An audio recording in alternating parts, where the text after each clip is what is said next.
The best way to influence a human being is not to influence the human at all. It is to influence the mammalian part of the brain. And mammals get influenced by four things. If you're trying to pull information out of someone, how would you go about that? The more sensitive the information that you want, the less questions you should be asking. We are more likely to respond to statements than questions. So if you went up to that employee at the department store and said, I read that you guys all got bumped up to like $29 an hour. And they look at me like, no, we only make $18 an hour. If they look back at that conversation, they're going to think that they willingly said that. How do you read people? Our facial expressions that we make all the time kind of etch onto the face. Someone that's happy all throughout their life, you'll see crow's feet develop here. If we see someone who's really pissed off all the time, you'll see this muscle tightening right there. How about when it comes to reading the room? You want to pay attention to attention. Who is leaning in and who's leaning back? That shows you a lot. Some person is needing something from the interaction, some person is not. And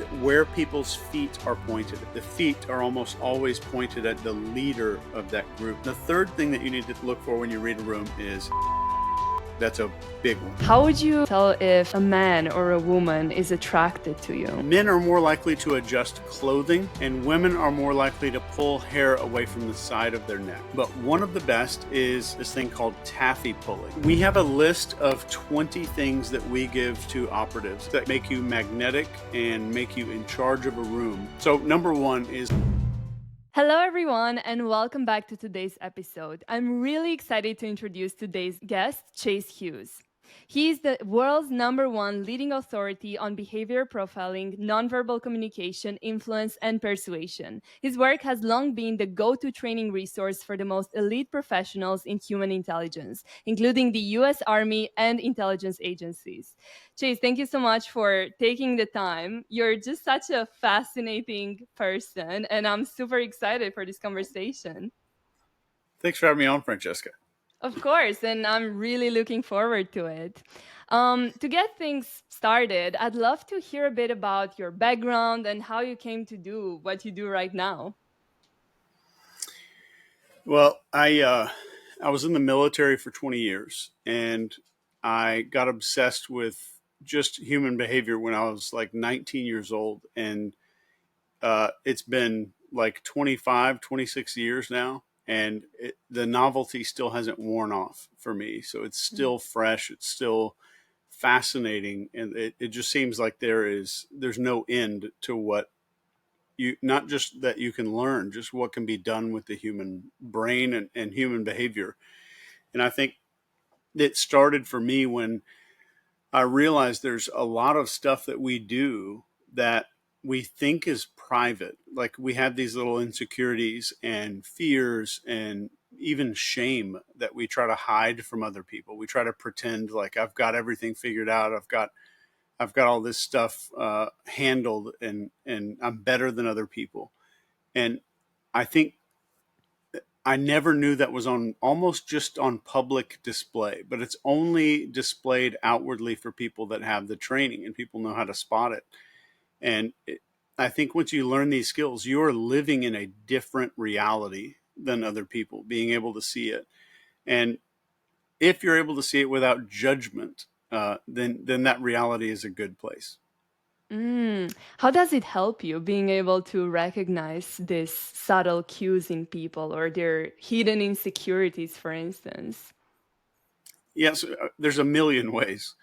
But I think at the end of the day, if I am, let's say just I'm in sales and I have this like sales script that I say to everybody.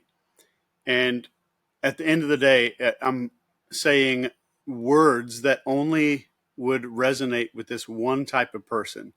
But let's say I have like a 40% close rate, which is high, and everybody likes it.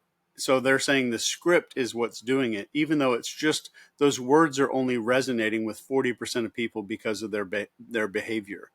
So I'm using the wrong words for 60% of people. I'm using the wrong signals to communicate to those people. So in reality, if you know how a person is thinking and how their mind works, then you're going to know the access key, the exact thing that that person needs to hear to move forward or to make a decision. So it is very life changing because every conversation becomes a little bit different when you learn what people are kind of what software people are running on. I love that. That's so interesting. And I can't wait to just like delve into that. So, we're going to talk about even sales techniques and other things. But I want to start with the fact that you're an interrogation expert. What are some techniques that you use when it comes to an interrogation? How do you approach it? Well, I think every interrogation should assume that the person might be innocent. Hmm. That they're, I think a lot of the mistakes that people make, number one, is that they go in seeking a confession instead of seeking the truth. And those are two very different mindsets. And number one, if I'm seeking a confession, that means I am convinced that this person's guilty, uh, which is not how anything should work ever. And that's how we get things like false confessions, and that's how we get things that where we have like someone's manipulated into confessing to a crime. But I think it should be about seeking truth first. And some of the techniques that we use are asking questions to ascertain whether or not somebody might have a higher likelihood. And we deal in likelihood as behavior people. And I mean, they won't admit it, but most psychologists and most psychiatrists, if not all of them, deal only in likelihood. Oh, yeah. And I think when it comes to psychology and behavior, it's a lot like a weather person or a meteorologist, where based on all this historical data, we can kind of maybe predict with a percent of likelihood what's going to happen today. So that's kind of what we're doing in behavior. And in interrogation, there's some specific questions that we ask that determine whether or not we should move from an interview phase to an interrogation phase. And a lot of this is rooted in what's called Scharfian interrogation techniques. And this was a German interrogator. His name was Hans Scharf. And he kind of invented, hey, what if we're not an asshole in an interrogation room? And he was like the first guy to really conceptualize that and build a framework out of it. So almost every interrogation method today is based on Hans Scharf's methods. But there are some very tactical questions we ask before, and then we start getting into some more sharpened and pointed questions. We can go through whatever you want to go through. Yeah, absolutely. How would you know, for instance, whether someone is lying or not? So it depends on the situation. But when it comes to detecting any kind of deception, we have to ask context. So, like, what's going on? What's the situation? And two, are we raising the stakes? So, like, it could be the same context. If the stakes are different, then it's a very different outcome. So, like, if I showed you a picture of a duck and said, "All right, Francesca, I need you to convince the person across the table from you that you're looking at a horse." There's not many stakes. So the stress that's associated with being deceptive is not very high. Mm. But I take the same situation and say, if you can't convince them that it's a horse, we're going to lock you in solitary confinement for 15 days. And we're only going to give you 3 pieces of bread per day. So now the stakes have changed. Context is the same, but the stakes are increased. So a good lie detector knows how to use questions and very specific questions to increase those stakes. And even if you're asking one question, there's some words that you can say before a question to increase the stakes. We can go into that if you want to. Yeah, please do. I'd love to hear more. Yeah. So one of the tactics that we use in interrogation is called a bait question. A bait question. And a bait question essentially starts with the words, "Is there any reason?" So if let's say you committed a crime, let's say you robbed a convenience store yesterday, and you're denying the whole thing, you're saying, "I didn't stop there, didn't do anything, I'm not involved." And then I come in there and I say, "And this is how I'm going to raise the stakes." So I'm going to trigger your psychology first, and this is called planting a mind virus. The words I'm using right now. So I'd say, "Francesca, I know you want to get out of here, and I appreciate you coming in to talk to me, especially. I know we've got 31 officers out there reviewing video and downloading everything. and doing everything they can to try to get to the bottom of this. So thank you for coming in today. I just want to start off with one thing. Is there any reason at all that your vehicle would show up on one of these pieces of footage that the officers are bringing in right now? So keep in mind that you know that you were there, and that you know that your car's probably on some video somewhere. Maybe it is. And I didn't say that I had the video. I just asked, is there a reason that your vehicle would show up? So you're at the stakes are very high right now because I've raised the stakes. So you're at a crossroads of, do I say, no, there's no reason, and then they're going to throw this thing in my face and show me this video of my car, and now you're suspect number one? Or you say, yeah, well, yeah, I think maybe I stopped by that gas station, but I was only there for like 10 minutes and nothing happened. So now I've got you at the scene. Now I've placed you at a crime scene. So another way to raise the stakes before we start that conversation is, Francesca, I appreciate you coming in today. And I've gotten to know you. I've talked to a couple of your friends already this morning, and everybody just says you're a wonderful human being. And because of that, I just want to say one thing before I ask you this question. I want you to think very, very hard before you answer this question, and just make sure that you give me an answer that's real. So I want you to think hard. So that raises the stakes even more, because now I've pulled your identity of being a good person on the line. So that's one of the ways we raise the stakes. And another question that we use in the interrogation is called the punishment question. And the punishment question works equally on children and adults. It could be, let's say that, let's go with the same story, like that Francesca robbed the gas station. Love the story. Yeah. So let's say we're in the interrogation room and you say, no, I'm not sure what happened. I didn't do anything. I would say, all right, so what do you think should happen to the person that did this? So now, later on in our interview, if I pull out a video of you robbing this place, now you've got to stick to exactly what you say. So now you're getting them to kind of mentally have to go through this process. And you see it a lot of times when you're interviewing people that are accused of heinous acts with kids and stuff like that. When an interrogator asks what should happen to the person who did this, and you'll hear them say, well, definitely some kind of counseling or therapy. They're obviously sick and they need a help, and definitely an apology. Yeah, like a written apology to the family. But you'll never hear like they need to go to jail for the rest of their life, which is what we would all instinctively say. They need to vanish from the earth as fast as possible and disappear. So those are two questions that are in a long list of these questions that help us to determine how you answer those questions will kind of push us closer and closer to an interrogation instead of an interview.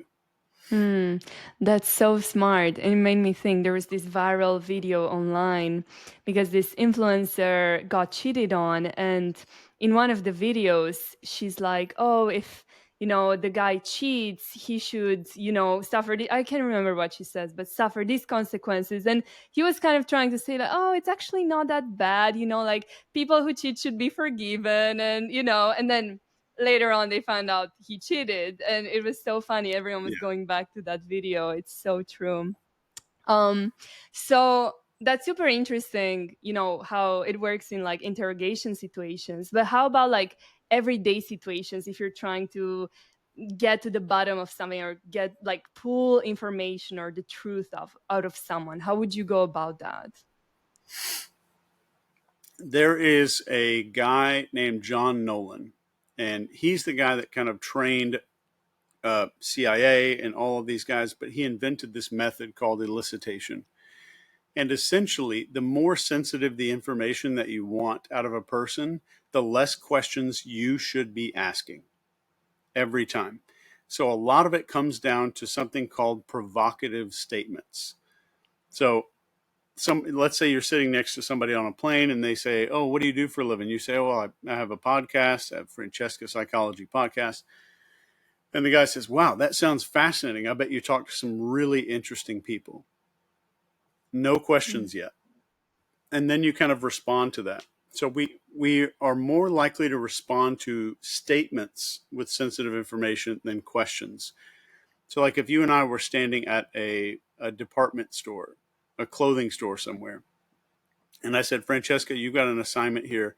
You need to walk over to that employee and you need to find out how much they make per hour without being weird."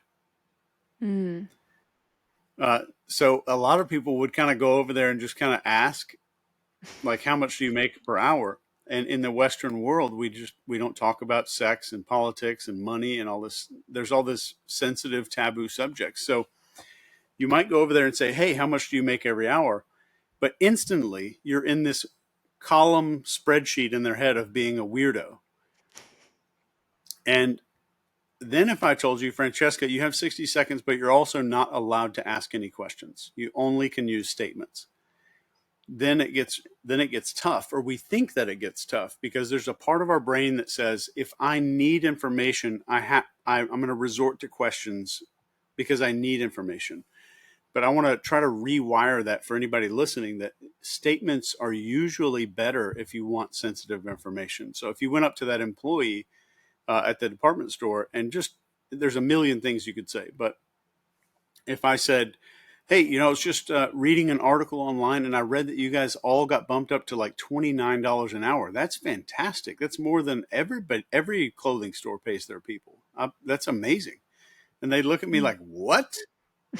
No, we only make $18 an hour. Managers only make 26." So now, if at the end of that day, if they look back at that conversation, they're going to think they willingly said that. But what they did was they corrected something that they thought was incorrect. And this is built into our psychology, this need to correct the record. I need to Mm. correct information that's presented that's incorrect.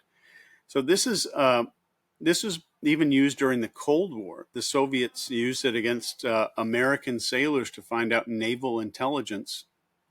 And this is in a matter of 3 to 5 minutes. They would get these devastating national secrets that would be released. And it was so Wow. bad that the Department of Defense issued a anti-elicitation memo on how, and this is public, you could probably Google it, on how like nuclear scientists, like these kind of like nerdy science guys, were traveling overseas uh, and getting elicited so that people would get information out of them. And when I went through counterterrorism school, the first thing they said, and counterintelligence school, they said, if you're traveling overseas and you're a 4 and she's a 10, she's a spy. I If love she's that. if you're a 4, she's a 10, and she's interested in you, she's a spy. So that was like, It's I don't know hilarious. how old I was, like 25 years old, hearing this. Like, wow, if a girl's pretty and she's interested in me, she's a spy. So that was great. That is so funny. Oh my gosh. But that is so smart, like such a smart technique. And I always wonder, how do I end up talking about stuff that I wouldn't normally talk about with some people? And Yeah, then with others, I would never disclose that. Like, I don't know, how much I pay for rent, for instance. If yeah. someone would ask me directly, I would always get uncomfortable. But if someone, I don't know, I guess they use elicitation now that I think about it. And then I end up telling them, oh, I pay this much. And I don't even think about it or that there's anything weird about it. It's so Yeah, smart. and I'll tell you, the hidden psychology behind what you're talking about here is that all of us run on scripted behaviors. We have a mental script for how to drive the car. Uh, and that's why, like, we are, anything we do repetitively, our brain memorizes all the steps and builds a little app. So we get in the car and it turns on the driving the car app inside of our brain. It's kind of an automated response. And we have automations to conversations. We have automations to being at a work event or some corny team building exercise for a company that we work for. So we have these little scripts for all these little different things. But what I've done, like if I did that to you and we were on a plane together, I've you have a script in your head for what you share with someone on a plane. You have a way different script in your head for how you talk to really close friends.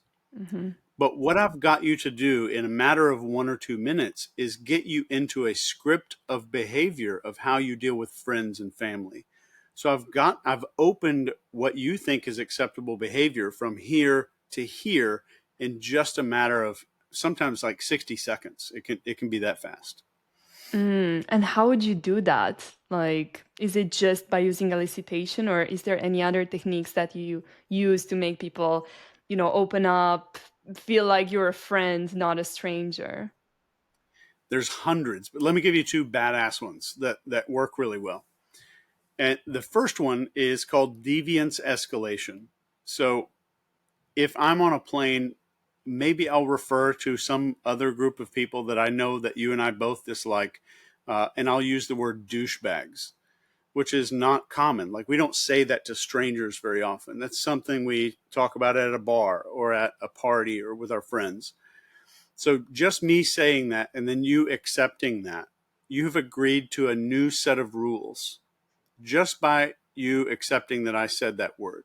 So I've Mm, used elicitation on you. You've talked about sensitive information. I've started saying the word douchebags.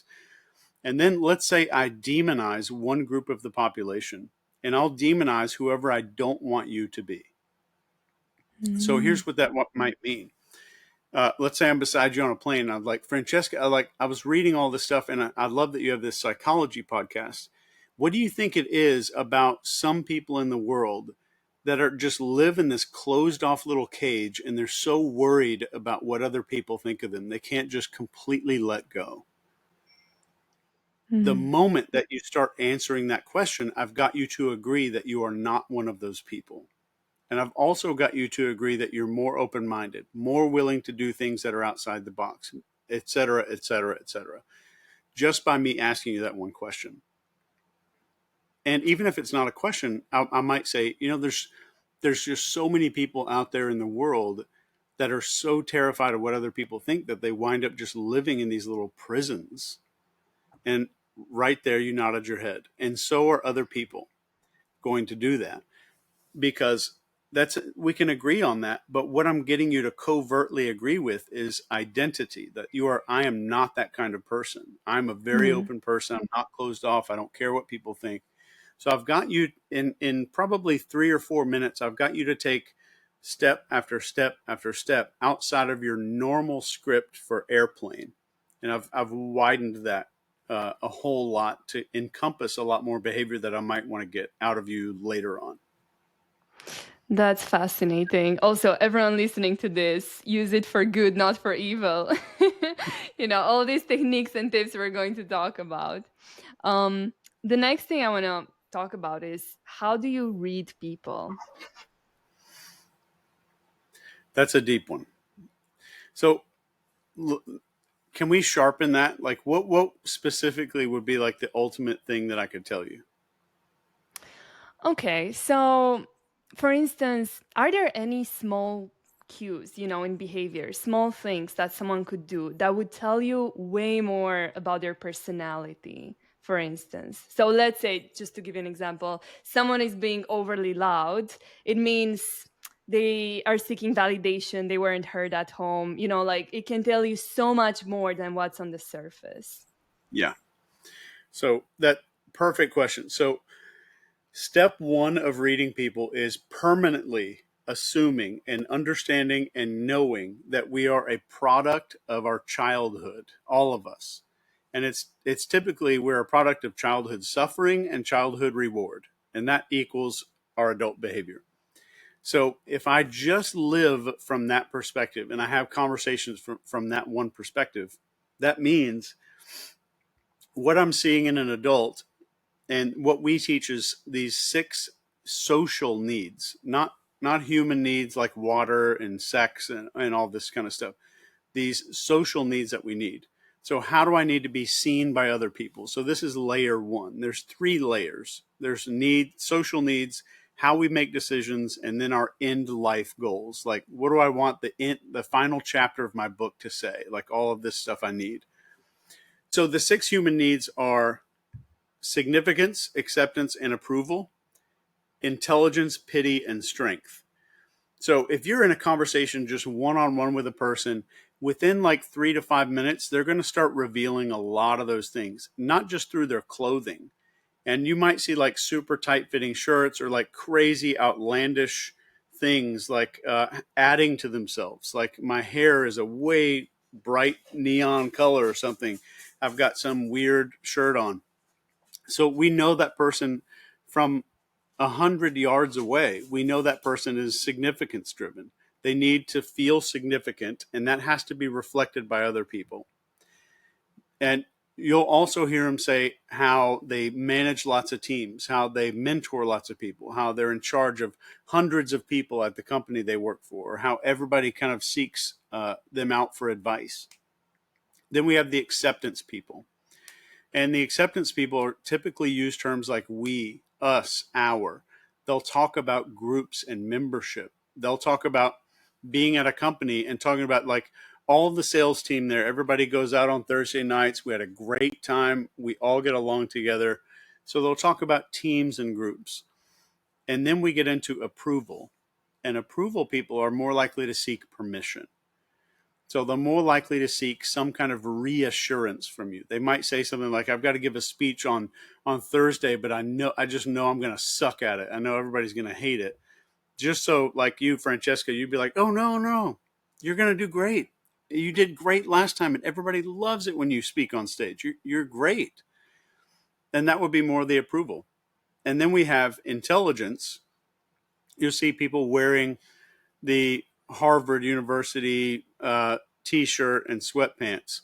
All of these things that convey, or in a conversation, they'll say, "I published a bunch of papers on that." You're going to hear them say, like, "I remember when I was at X university," or "I'm a professor of X," or "I got my degree in X and as an expert in X, Y, and Z." You'll hear a lot of that. And pity, we think that pity really wants us to hear them complain. And pity is where we make a lot of mistakes. We hear people complaining about their life and traffic and all this, like our friends bitching about sitting in traffic for an hour or two. And our instinct is to say, like, "Oh, it's not that bad. Like you put on a good audiobook or do something that benefits you during all this traffic." They don't want to hear that at all. They want us to understand how bad they've had it and what they've been through. So it's journey. Everybody wants us to comment and recognize their own hero's journey. That's basically what those needs are. And then the strength, we have people that are posturing, puffing up the chest, and we have all manner of behavior that we could do from this. And we all have one of these 6. And the moment that we learn the predominant needs that someone has, it's usually 2 of these 6. If I know it's a significance person, I automatically understand that their insecurity is feeling insignificant instantly. And this is 3 minutes. I know more about their deep insecurities than their friends and family in 3 minutes, just from listening to basic phrases. And this is the preschool level of this, and it's still more advanced than most programs out there. If I know that it's acceptance, and that's their primary social need, I instantly understand that the hidden insecurities that person has is about being rejected, being outcast, being kind of exiled from a tribe and feeling not belonging. So a lot of what we're really looking at here are the needs are typically what was missing in childhood. And that's kind of what we're seeing when it comes to a person.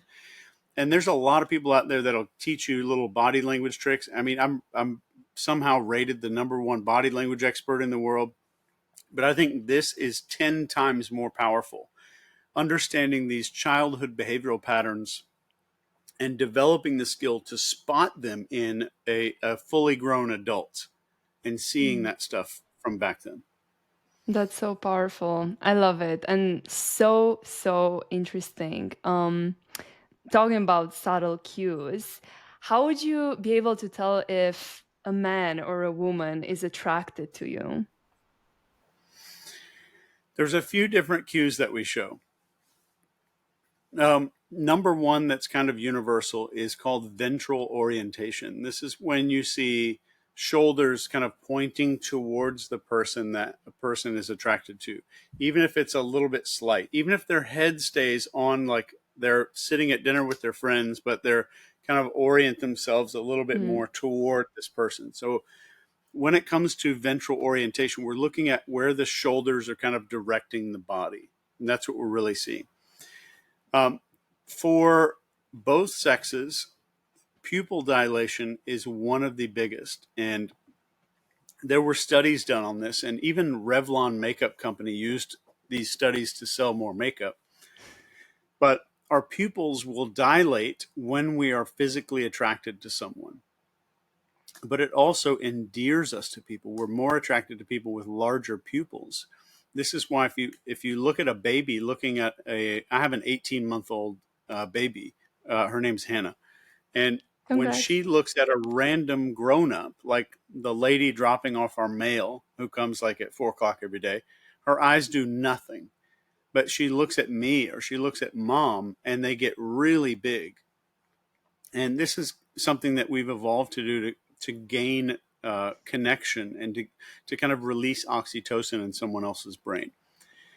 So another big one that's done by both sexes is the exposure of arteries.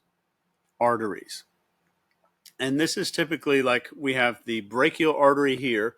So like if somebody's like sitting here like this, we cover up our arteries when we are scared. So any Mm. kind of fear makes our arteries get covered up by bones.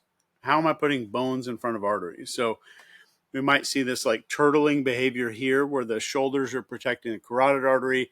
The humerus bone right here like squeezes in toward the torso to protect this brachial artery that we have down here. Or someone kind of lowers their posture down. So if you're watching right now and you put your hands, or Francesca, you could do this too. You Okay. put your hands like on your belly where you can feel your ribs, and just kind of lowering the posture. Like if I just lower my posture a little bit, I'm bringing bone in front of soft tissue. But Mm. there's also a big artery right here. Our aorta is right here, which splits off into two and comes down and becomes our femoral artery. And then you'll see a lot of genital or groin protection when somebody's afraid, like their hands kind of retreating back and protecting those femoral arteries. So in interrogations, it's really important to watch for that. And in romantic situations, it's important to watch for the opposite. If somebody's attracted, they're going to be more likely to expose their arteries and veins. So like speaking like this, hands open. And that is a great little indicator. But one of the best is something I'm on a YouTube channel called the Behavior Panel. And we have a guy on there. His name's Greg Hartley. He teaches counter interrogation to U.S. military and things like that. But he talks about this thing called taffy pulling. And you see this in 101 Dalmatians where they're eating the spaghetti and they're like pulling it away, but they're maintaining that eye contact. And you'll see this in people too, like kind of looking away, but this eye contact stays Mm. as they look away. That is one of the number one indicators. Maybe I would say in the top three of the indicators is this kind of taffy pulling behavior. Are there any other differences between men and women specifically? Yeah, men are more likely to adjust clothing, and women are more likely to pull hair away from the side of their neck. Mm. Um, and there's two different ways that we see women do this. So one is like pulling the hair back here, or kind of like pull, like when you see Like. this. Yeah, when you see that, that's a great attraction signal. But you'll see men kind of adjusting clothing, pulling shirt down, all of this kind of stuff. And in the women, just so people don't get it confused, reaching back like this and pulling the hair away from the neck is not an attraction signal most of the time. Because Okay. when somebody with long hair has a spike in stress, heat is building up there between the hair and the neck. So the neck is kind of trapping, the hair's trapping the heat. So you'll see women more often kind of reach back and move this to ventilate that area from stress. But it can sometimes be from attraction too. That is so interesting. I love that. And you also say that, our personality shows up on our face. And I've heard you talk about this a lot. Can you tell me more about it? This is a theory. I'm not sitting here with a mountain of peer-reviewed research, but it is 100% in my experience of thousands, tens of thousands of hours of doing this. When we grow up, our facial expressions that we make all the time kind of etch onto the face. So, like, you see these lines on my forehead. That's not because I'm old. I've had these since I was 20 or 18, probably. You could look at my high school yearbook, and these are not as pronounced, but they're still there. So we have these things that etch onto our face, and it's not every human being. But if we have someone that's consistently felt a certain way for a long period of time, and they have a behavioral habits, then those habits etch onto the face.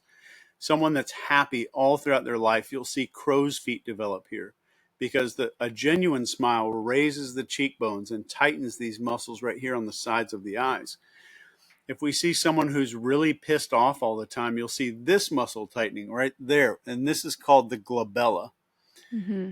And you see someone who's spent a lot of time in shame and grief. This is our shame muscle right here. It's called the chin boss is the name of this muscle. You'll see Mm-hmm. this little shape right there. You'll see a lot of that. But one thing I noticed over time is I noticed that people who are the most hypnotizable and most suggestible people, myself included, I'm very suggestible. And I think that's a good thing. I think it's like successful people are highly suggestible people because they're open Really? to a lot more possibilities. Absolutely. And you can look at pictures of successful people and test my theory on this after you watch. But if I asked you without me telling you anything, if I asked you, Francesca, how would your face look if you were very skeptical about something? Someone's trying to feed you a bunch of bullshit. You didn't Yeah. want to really buy into it. There it is. The lower Mm-hmm. eyelid creases. So we'll see these little creases down here. And what I've noticed over 20 years of doing this is that the smoother someone's lower eyelids are, the more suggestible they are. It doesn't mean that you can't modify suggestibility because the presence of authority and context and all kinds of things make us more and more suggestible.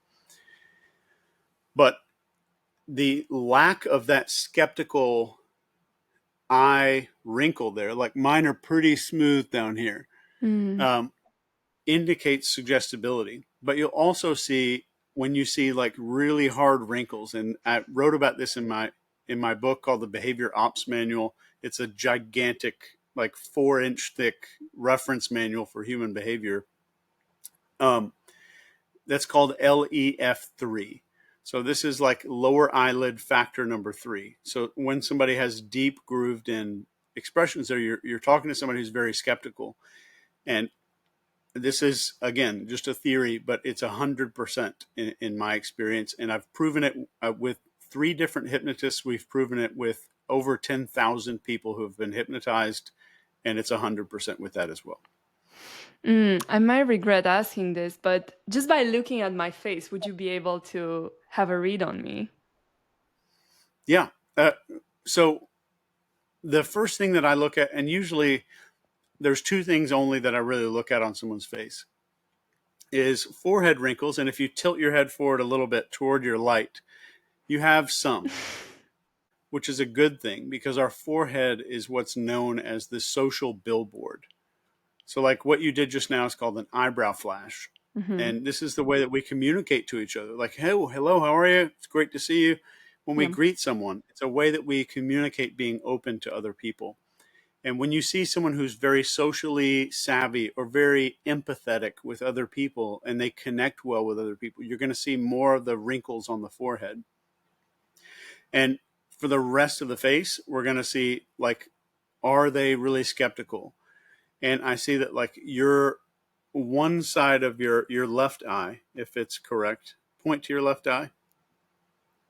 Okay, so your left eye has a little more indentation than your right, unless the lighting is just off. So Mm-hmm. I would I would assume that most of the time you're skeptical, you'll turn your head to the side a little bit Mm. and kind of squint one eye. But what I'm really looking at from across a room, I know that if someone has no wrinkles on their forehead, like look at some people that have been accused of being psychopaths on the internet, and then take a look at that forehead. Elizabeth Holmes Mm. is a great one to take a look at. You're not going to see a lot of this because they don't telegraph that socially. They mimic social behavior instead of communicating social behavior. So we can see a lot on the face, but not it's not going to give you the ability to write a whole chapter of a book about that person. So you may get some tidbits of information, and maybe sometimes you'll think something and then you'll start a conversation and you'll be proven wrong. So we need to be open to being wrong. And what I've noticed is if I train people that that's you need to rely on this facial thing, then it turns into confirmation bias. I'm going to, like, Mm. he has no lines on his forehead, so I'm going to figure out reasons that this guy's an asshole or that he can't connect with me or something like that. So take it with a grain of salt. Yeah, absolutely. Okay, that turned out well. I was a bit scared in the beginning when I asked the question, but it's pretty good. Also, with Botox nowadays, and isn't it a bit hard to tell, Yeah. um, whether someone has wrinkles or not? You don't know. But just going back a bit about like talking about attraction, and this doesn't have to be only in romantic context, but is there a way someone could become more charming or magnetic, again, not only in romantic settings but also, socially, professionally? Yeah. So I think uh, we have a list of 20 things that we give to operatives if you want to go through all of these. How much time do we have? Uh, as much as you want. Okay. So we can go down this whole list, and these are the 20 things that kind of make you magnetic and make you in charge of a room. So, number one is hold eye contact calmly. So, it's never a stare down or some kind of threat related gaze where I'm looking at somebody with a really serious face. So, it's no threat, relaxed gaze, and then smile when it fits. So, like, if I'm smiling, I can make eye contact way longer than if I had a neutral facial expression because human beings default to negative. A neutral Mm. facial expression plus eye contact, I'm thinking if I assume that's a threat, I'm going to be safe. I'm more likely to be safe. So we default to negative. So remember, just calm, enjoyable eye contact, maybe smile if it makes sense. So smiling makes eye contact more powerful and not less. So number two is speak and move deliberately. The number one thing that fear does to our bodies is it speeds up our movements. So slow down your body. This is the number one thing you can do to start teaching your brain to relax. Slow your body down, move slower than other people in the room. Fast movements make you look anxious. Slow movements mean that you're in charge. And number three is never show stress. People trust people who look calm in stress and in chaos. Even if you're feeling it inside, don't let it leak out because we don't follow the people. No human being follows the people with the best ideas or the nicest suit. We follow the people that are the most followable. So Mm. slow, clear behavior becomes the most followable behavior. And number four, pause before you respond. And I would say don't use this as a tactic. Pause before you speak and think about what the other person said. Don't use it as a tactic for, I'm in charge of this other person. I'm going to best this other person. Uh, if you think about the world in terms of hierarchy and status, you are a loser. You are going to lose in almost every situation. Uh, so always everybody's equal. It's one level. I love Everybody that. is. So Such an important message. yeah.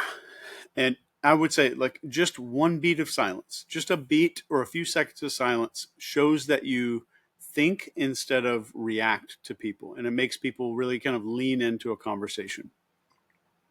Number five is need less from the interaction than the other person. And Don't think about it in terms of hierarchy and status, but detachment is leverage every time. So if you're desperate for something, they're going to smell it. And number 6 is dress like an authority. So your clothes should signal some kind of respect for yourself, not some kind of teenage rebellion where you need to wear brands and stuff like that all over your body. You don't need to be expensive. You just need to be a lot more intentional about what you're doing. Number 7 is own the frame of the interaction. So whoever defines what this interaction means is controlling the entire room. That doesn't mean I'm being domineering. It just means that I believe in what's going on more than they do. And my quiet and calm perspective is going to quietly win, no matter how much they object or resist. It's I don't exit my frame ever. So it's not that I'm getting them to adopt mine. It's about you not exiting yours. That's the biggest piece right there. And next is use silence as a weapon. So pausing makes people uncomfortable, and they're typically going to reveal themselves to create a little closure in that gap. And I would say using that without hierarchy and status is the best way to do that. Number 9 is smile less. Smile less, but freaking mean it when you do. Do it when you genuinely mean it, instead of using a smile as a tactic or a tool to like I need to get someone to like me for some reason. That's performative, and it should make you feel fake. If it doesn't make you feel fake, then maybe there's some other work you got to do. So genuine smiles feel magnetic to us. So next is ask more than you tell. So good questions lead people better than a whole bunch of long sentences and speeches about yourself. So curiosity is always a superpower. Next is anchoring your body. This is planting your feet and owning your space without ever seeing the world through hierarchy and status. I'm going to keep saying this. And just knowing that me being still is stronger than me fidgeting. Fidgeting is not going to help me. Just being still is always should be my go-to. Next, I think we're on 12 here, is never chase any kind of approval. The second that you try to please, you give up control. So always prioritize respect over likability.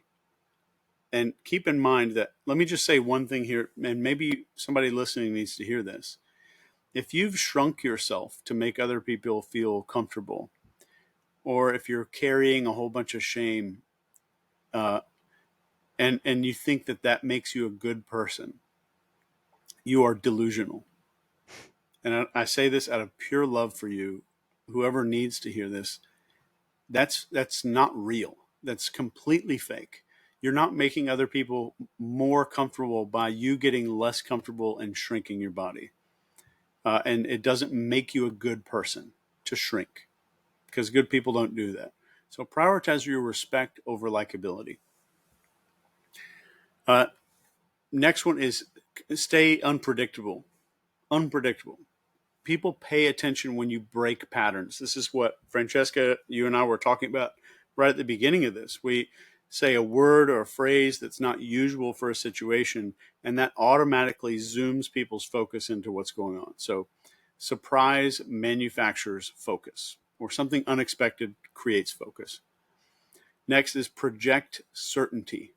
Certainty. It doesn't mean you have to have all of the answers, but you need to be certain in the answers you do have.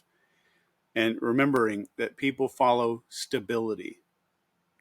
Not I have all the answers, stability. So just speak like your words are already true no matter what. And I think we're on 15. Yeah, this is 15. Lower your voice instead of raising it. Calm tone. Having a calm tone will always beat volume. So command is not about being loud. It's about being steady, not shouting and freaking out and posturing. 16. Enhance your boundaries immediately and enforce your boundaries immediately, instantly, without being a dick, without being rude. You can the trick here is to kill monsters when they're tiny, because a lot of people's problems in their life is my roommate does this, or my mom does this, Mm. or somebody does this in my life. You've allowed it to happen for a freaking decade, then it gets harder. The monster gets bigger and bigger. You can correct somebody firmly without being a dick. uh, Number 17, let other people explain themselves all the way. And just know that the more they talk, the more they are going to reveal to you. So don't rush to fill space. And that would be the number one thing for that number is stop rushing to fill space. Let space be space in itself. 18 is to speak in short, decisive sentences. Clarity is authority. And you've got to remember that nobody follows a person who rambles on forever. Number 19 is control your entry. Every time you walk into a room, you walk into a space, no matter what, how you walk into a room dictates how people respond. So walk with some calm purpose, not performance. And if you're taking notes listening to this podcast, performance is not the right answer. It's always purpose over performance. Purpose over performance. And I will add one thing on here that a lot of people get into a performative mode. And I will say that there's programs out there for confidence and leadership and discipline and all these things that we really want to do with our life. But when people are telling you like, here's 13 ways to be confident, you'll see YouTube shit on the internet saying 12 ways that confident leaders command respect from other people, all this great stuff. But if you're trying to learn confidence, it should be about remembering, never learning. Confidence is already there. It's built Mm. into your DNA. You had when you were 3 and 4 and 5 years old, you had that, and it didn't go away.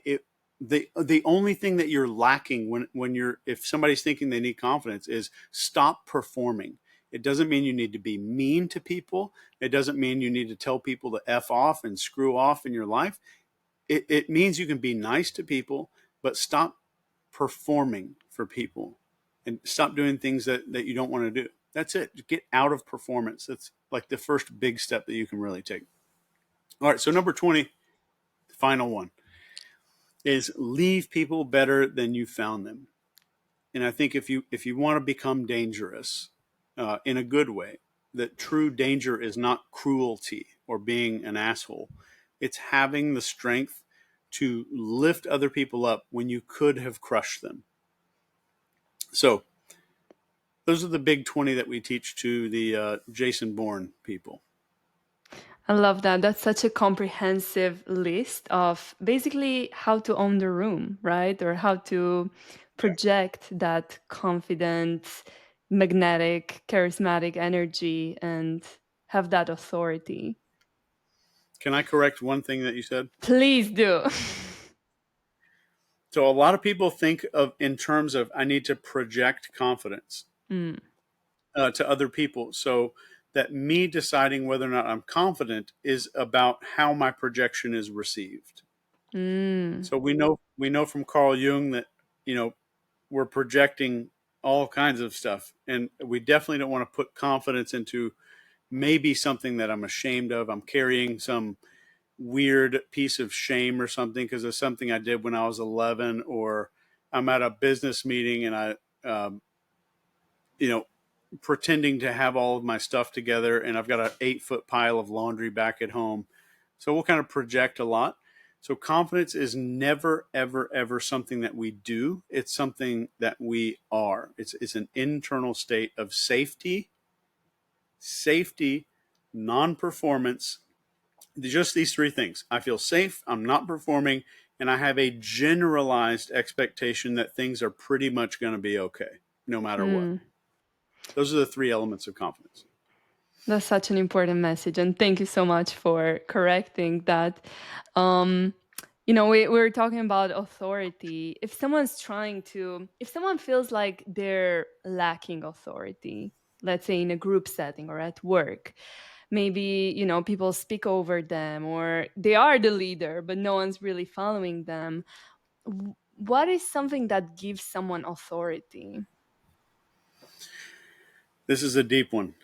But I would say that if you are a leader and no one's following you, then you are not a leader. You're a manager, um, or you're the person that's in charge. Because a leader and a person in charge are very different things. I know, Mm. 20 years in the military, um, definitely got a lot of this stuff going on. So when it comes to authority and how do we embody authority instead of projecting authority, how do I embody authority on my own? authority is Human authority is composed of 5 factors. This is confidence, number one, and these are in order, the most important to least important. Confidence, discipline, leadership, not title, leadership, gratitude, and enjoyment. Gratitude is in there, and a lot of people don't expect that. But this is our generalized positivity. Like things are generally going to be okay and things are going to work out.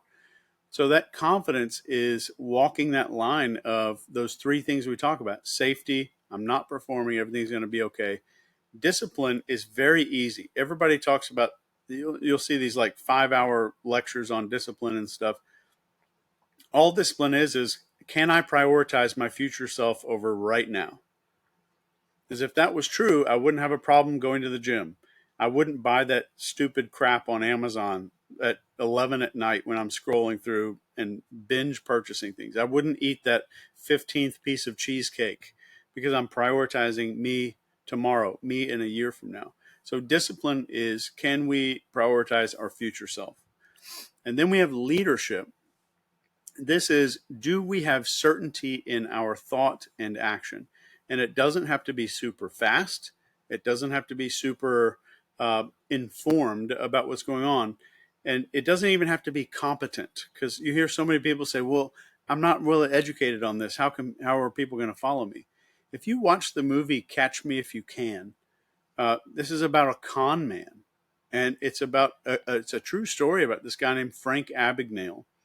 And he doesn't know how to fly a plane at all. But he convinces everybody that he is the pilot, like he is a pilot.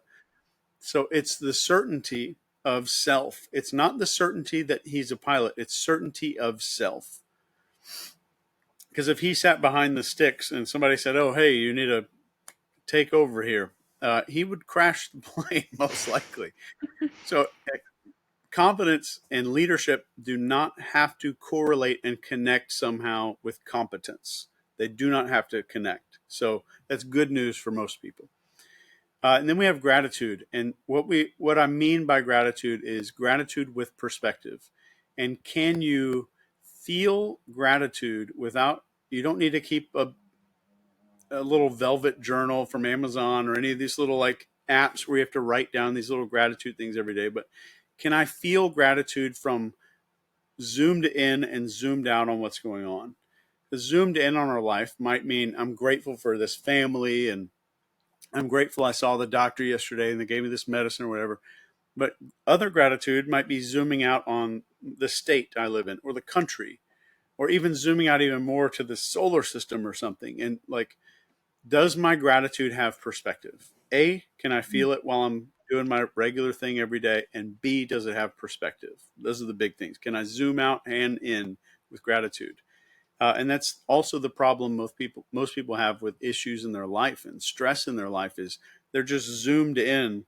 They can't A, change their camera angle horizontally, and B, vertically move the altitude of the camera for whatever problem they think is stressing them out in their life. And that leads us to enjoyment, which is the most magnetic human quality that there is, which helps us to exude a lot of that authority. And if you're enjoying the moment, it doesn't mean you're shooting off confetti cannons and uh, in party mode 24 hours a day. It just means you're calmly enjoying the passing time. And that's maybe one of the secrets of life. And James Taylor said that, like, that's the secret of life, is enjoying time as it's passing, no matter what's going on. So those are the 5 traits that decide whether or not the human brain on an animal level is going to say, I need to trust that human being. I need to absolutely trust them. And keep in mind that we do not make decisions logically with this human part of our brain. The human part of our brain is kind of like right back in here, but most of our decisions are way down here towards closer to the bottom. And they've even shown this in MRI studies that once we think a decision's been made, our emotional brain made it seconds before. So the job when it comes to decision making, keep this in mind or write this down. Like our prefrontal cortex's job is to tag along and make up a story about the decision. That's it. So it's kind of retroactively taking credit for everything.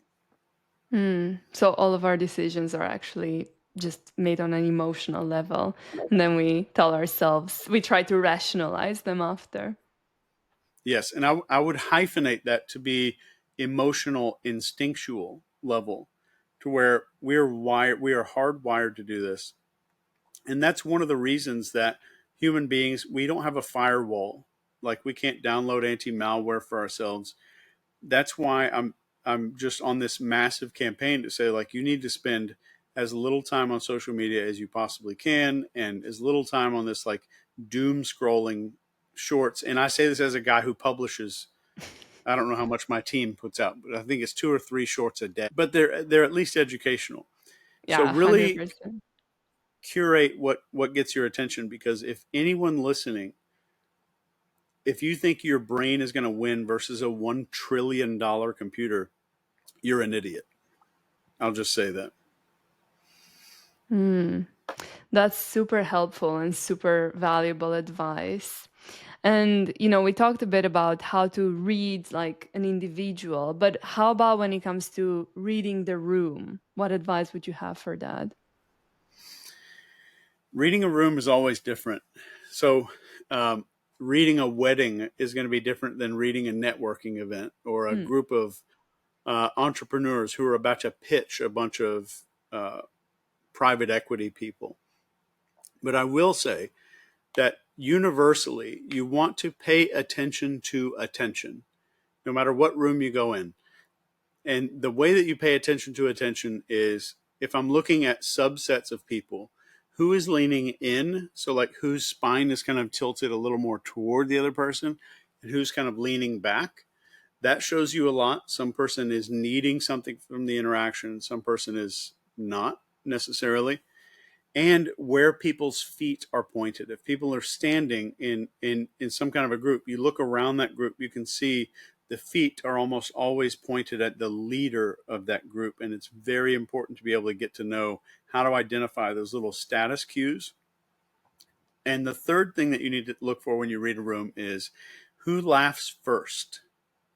The first person to laugh at a funny joke or something like that, and then everybody else kind of looks at them while they're laughing.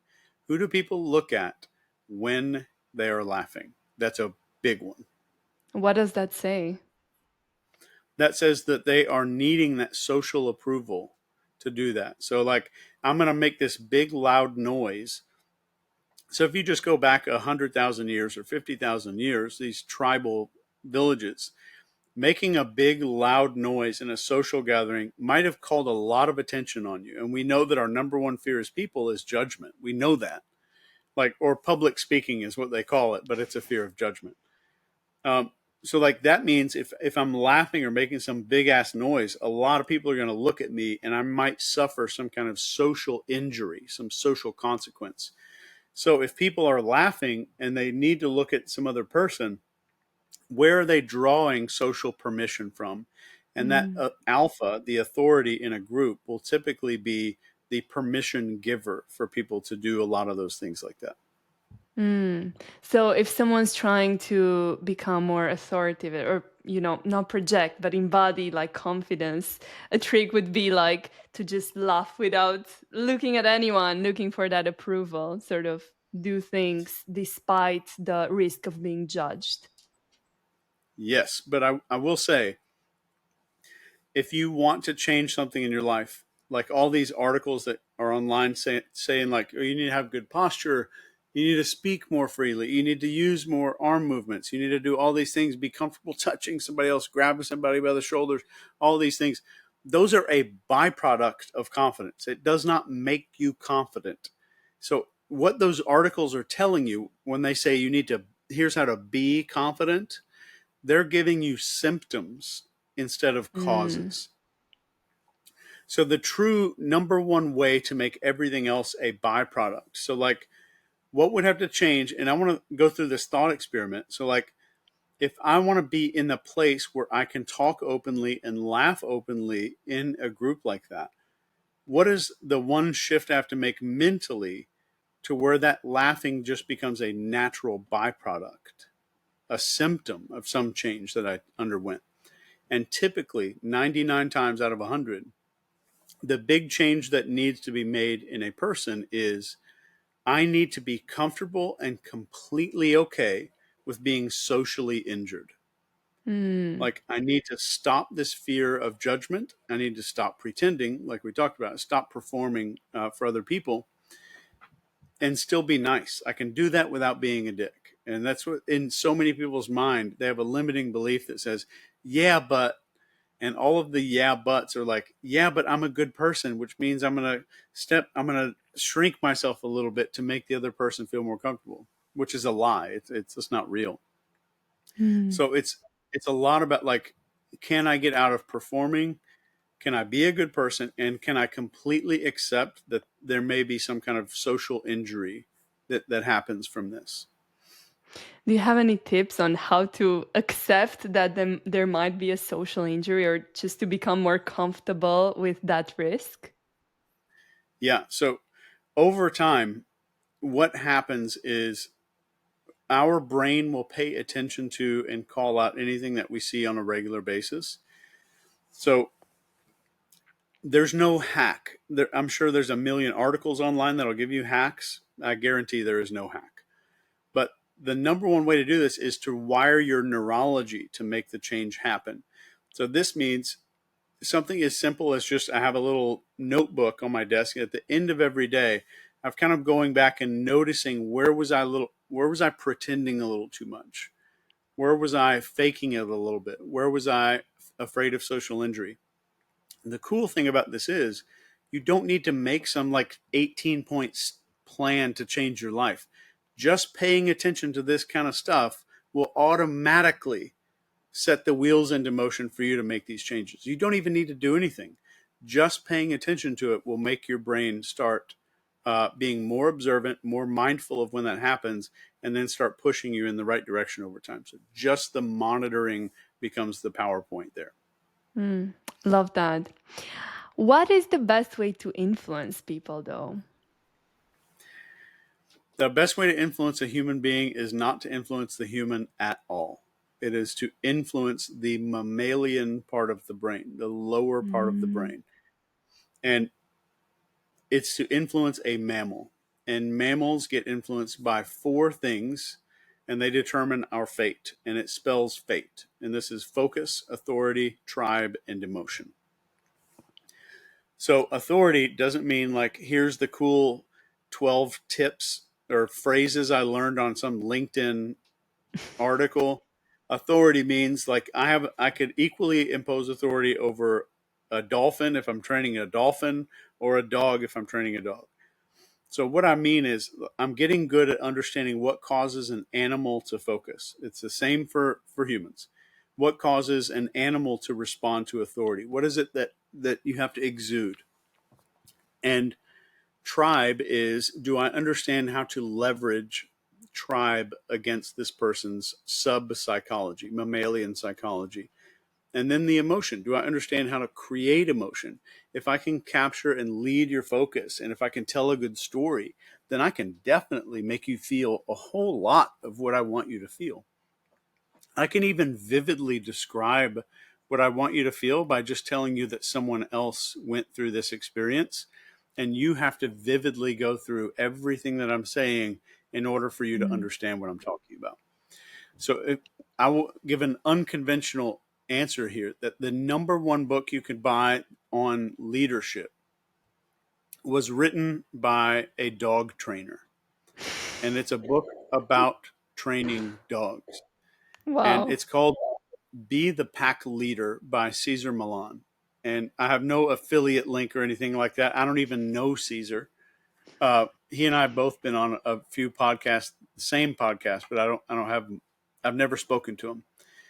But he talks about energy that kind of goes back and forth. And I don't mean this in a spiritual sense. I just mean that we are sub communicating thousands of pieces of data that our brains are not aware of, that we can't measure under a microscope in a laboratory somewhere. So 90% of our existence is made up of these things like energy and consciousness and all of these things that we just can't stick under a microscope, except we prioritize the microscope when it comes to psychology, even though 90% of it is not definable by materialist standards. But Cesar Millan talks about this, and he talks about what it means to be in authority and be calm and have a very centered and grounded energy that other people are naturally attracted to, and still be assertive without being mean. So angry and assertive are not connected in any way. There's no thread that connects anger with being assertive. None. But our brains wire that together because it makes me feel like a better person, because I want to convince myself, oh, I don't want to be assertive because it's mean. So I get to A, cop out and give myself an excuse not to take charge, and B, pretend like that makes me a good person, and C, feel good about not taking charge at the same time. So that's all fake. It can coincide, and I would highly recommend just understanding the best way to lead a dog and the best way to lead a mammalian brain. We have the exact same limbic system inside of our own head, which is the part of our brain that truly makes our decisions. That's so interesting and quite funny to hear, but I mean, it makes sense, right? And I bet it works for both children and adults. Absolutely does. Absolutely does. Hmm. And, you know, what about sales tactics? Are there any techniques that you use? For instance, you wrote a book, right? If you're trying to sell it, how would you go about it? I think that using words is not always the best answer unless those words can build a picture for an animal brain. So, like if when I talk to my clients and all my courses and stuff like that online, when they're like, "Oh, how do I set goals?" or "How do I do this one thing to change my life?" the first question I ask is, "How would you communicate your goals to your dog?" That's you have to answer that before we move forward. And sometimes it might take them a week to come up with an answer. But the dog doesn't understand words. But if I can tell stories good enough, I can grab your focus, which is mammalian. I grab all of your focus, and I can tell a story that paints vivid, beautiful, or nasty pictures in your head. Then I'm making a picture that the mammal can understand. If I'm not making images in your head, then I'm only talking to this front part of the brain here.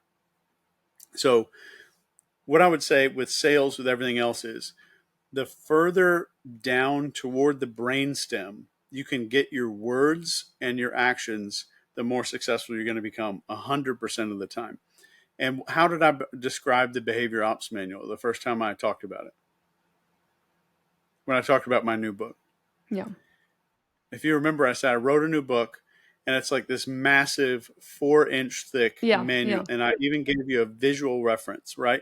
I didn't even talk about what was in it, but I built a picture in your head of this big ass book, like this massive book. And Joe my mind Rogan started like picked interpreting. it up when I was on. Yeah, yeah. And it's good to get like the visual of something in your head, because you can't really conceptualize it unless you have a picture first, right?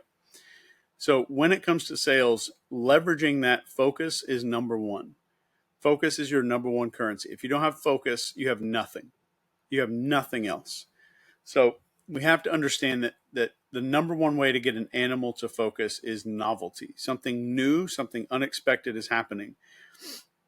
Going all the way back to the beginning of our conversation, when I got you into friend mode on a plane, or like close acquaintance, like someone's in your inner circle mode, I did that by using some identity statements, talking about other people living in these cages of fear, but I'm also B, speaking in a way that you did not expect and that's out of context for most times that you've been on a plane. So I broke away from what you expected, which created even more focus, which made you even more vulnerable to me kind of tapping into the identity and shifting your behavior. So doing things and subverting someone's expectations is the fastest way to gain focus. And I will go toe to toe with anybody on the idea that focus is your number one currency. And if someone's trying to teach you something without teaching you how to develop focus, then you're not in the right class. Hmm. Super interesting. And, we're talking about influence. And obviously, influence can be used in a positive and a negative way. And if it's negative, it kind of goes into manipulation, right? What are some manipulation tactics that people use? Everything that we've been talking about are manipulation tactics. Okay. The difference is, I wish I had it with me here, but I could. So with this Apple Pencil here that goes onto the top of my iPad, since we're on my iPad right now, this Apple Pencil is strong enough that I could probably stab someone in the neck 5 or 6 times. They'd probably die within 60 seconds.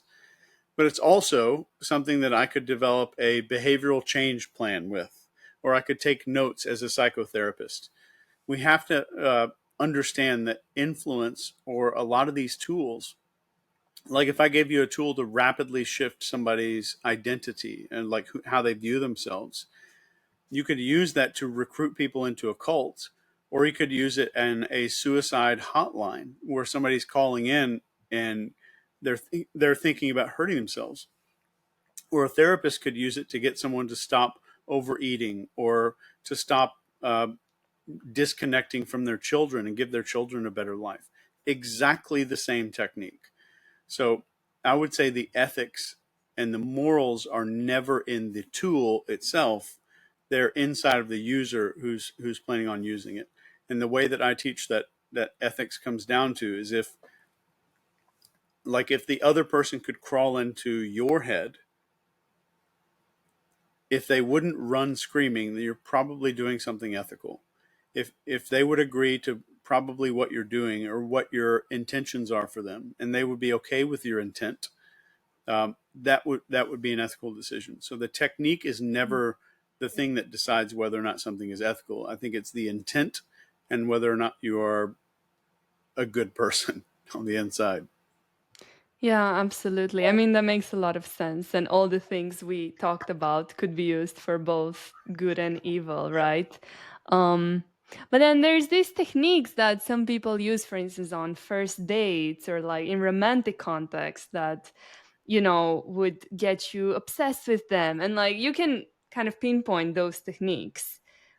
Are there any you could talk to me about? There's a lot that somebody can use on a first date. Even just the ones that we mentioned like 10 minutes ago. We were talking about a technique where I could describe a story vividly and get you to feel exactly what I'm describing. So like if you and I were on a date, I'm happily married, but let's just kind of like entertain this idea. Yeah. And we're on a date, and I was like, Francesca, I just read this article a few days ago, and they said that there's 3 different ways. There's like 3 layers that people go through when they fall in love with another person. And they said the first one is, and then I go through this vivid descriptions of each one of these layers. And every once in a while, when I say the word like ideal, I might just very casually point at me. And Mm. then when I say the words like perfect connection, I might point back and forth between you and me during a lot of those things. So uh, that could, and that could be weaponized 10x, which I definitely don't want to put on here. I don't want it to be public, but that's an example of a method that could be used equally in a hostage negotiation or a crisis intervention for someone who is like ODing on drugs, and then like it could be weaponized in like a dating scenario. And there's very good news for all the women out there who've just heard what you said and like, oh shit, like what's going to happen to me. Um, the people who are doing this, you will get a gut feeling. So when we talked about all those qualities of authority, you will get a gut feeling that something's off. Mm. And when it comes down to authority, like, does that person do the same off camera as they are right here? If you're talking to someone who's way different when they're off camera, when nobody's paying attention, you're going to feel that, especially women, because women have way more ability to do that than men do. And I will give you one rule of thumb for everybody watching this, women and men. Um, if you have a conversation with somebody that feels just like effing awesome, like during the conversation, you feel like you're on cloud nine, everything's going great, and you're like, wow, they know me so well, they understand me so well. And the moment that conversation is over, you feel bad. Mm. That was a person weaponizing your dopamine and not your oxytocin, not your natural connection. So now you're experiencing a dopamine crash instead of an oxytocin flow where it might flow down over time. That is so interesting. And I never thought about it like that, because usually with obsession, with romantic obsession, all these things, it's like dopamine that's at play, right? They're playing with your dopaminergic system. Whereas in healthy connection, it's like the oxytocin is involved and some other Yeah. chemicals that are more like long term. So that's brilliant. So yeah, that's a good rule of thumb. I talked to my daughter while she's growing up. Is just just like, you don't need to buy. They have all these apps. You can spend $1 million on some AI. You have way more advanced equipment built into your body. Like, the modern science can't even make blood. We can't Mm, even make a blood cell. So like stop relying on tech. You have all the stuff that you need right here. Like, if I'm done with the conversation and I feel like crap, it should set off every alarm bell in your entire head. absolutely. Such a good piece of advice. And this is my last question to end the Wait, podcast. can I throw one more in there for women? Yes, please do. Pay very close attention. And I'm not saying it's a deal breaker, but pay close attention when the guy has no friends that live locally. All of his friends somehow mysteriously live in another city, another town, Oh. far away. They don't have local friends. It should be a red flag. That's Why all I is got. that? Because they tend to not be able to keep close relationships where they see people on a regular basis. Those things tend to fall apart.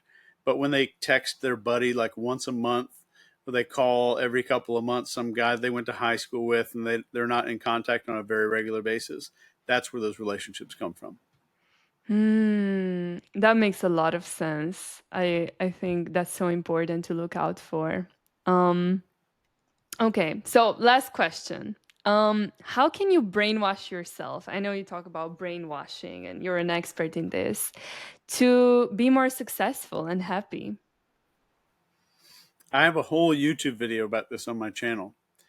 But you're essentially going to follow the brainwashing model. And the brainwashing model spells out the word fear. And that stands for focus, emotion, agitation, and repetition. Massively do things that are unpredictable to your brain, so like out of your script. If I normally do this one thing, I'm going to do the other thing. I'm going to brush my teeth with my left hand. I'm going to drive a different road to get to my office in the morning. I'm going to disrupt as much as I can. So that's leveling up focus and agitation. So agitation means I'm going to set my alarm for 30 minutes earlier. I'm going to actually leverage brainwashing on myself. I'm going to start forcing in sleep deprivation while these habits are being formed and forcing myself to do it. Another part of the emotion is rapid disruptions of your environment. And this is moving pictures in your house. Depending on how much money you have, I've had clients who are like, I'm going to go buy a new car. I have the entire interior of my house repainted, everything redecorated, new furniture. But shift up whatever you can. Maybe you move your bed to the other side of the wall in your bedroom. So agitate yourself. So focus, emotion, agitation, and then repetition. Continue to keep that stuff going on a regular basis, monitoring yourself and forcing yourself to do whatever you want to do. And the biggest mistake and the biggest thing when it comes to brainwashing is that after a few weeks, like, Francesca, if I took absolute control of you and your life, you're almost like a prisoner, and I could control every aspect of your life. After like 21 days, you're not being brainwashed anymore. Those are just new patterns for you. Mm. I've rewired neural circuits. And what I was talking about with brainwashing, a lot of people, they see people going to the gym all the time. They see people like sit down at a big family dinner and they're the only ones who just order a big thing of broccoli or like just a little piece of fish and broccoli, and they're eating healthy and they're like, wow. So like I hear people tell me all the time, my family, and like, Chase, I wish I had that level of discipline. Nothing of what I'm doing is discipline. Zero. Zero. The discipline was only there during that little brainwashing phase, and then it's just a habit. So once we've Mm. rewired that behavior, it's just a recurring habit. It's a neural pathway. So what we want to do is that fear model, focus, emotion, agitation, and repetition, enhances. We hear this word all on the internet all the time, neuroplasticity. That's not what we really want with our brain. We want synaptic plasticity, which is a subtype. Mm. So the synaptic plasticity means that these two neurons can start talking to each other. It's not just a rewiring, like divorcing and then reseparating. I really want some neurons that don't talk to each other very often to like start talking to each other and then start dating and then get married. That's the goal over this process of this little brainwashing phase. So you're just getting neurons to get married that need to get married.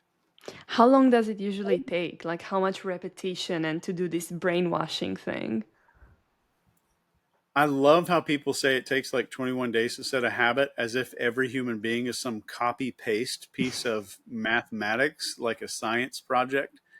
Uh, I think if you do it with a 67-year-old man versus a 9-year-old kid, they're going to be very different. Mm. You get somebody who's trying to reverse a bunch of trauma, or somebody who's trying to stop eating cheesecake, but they're eating cheesecake because of some kind of trauma that they need to let go of. There's some differences, but I would say that you will get it the moment that you stop having to really force yourself and put things in the way and really piss yourself off. Because Mm. people are like, oh, I don't want to piss myself off and like disrupt my life. Well, what is the definition of discipline? I don't care what you need right now. I care what I need in 2 days. I care what I need in 3 weeks.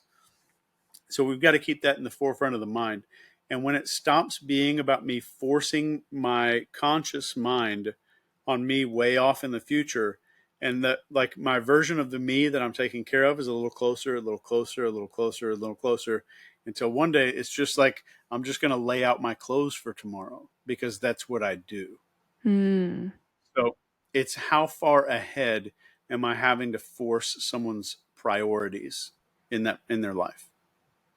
That's so good. It's going to be so useful for New Year's resolutions next year. I hope so. Yeah, we'll publish the same like the clip of this next year. But this was so valuable, Chase. Thank you so much for all the Yeah, super interesting insights about just human psychology and behavior and reading people and reading the room. I mean, we talked about so many interesting topics. So, thank you so much for taking the time.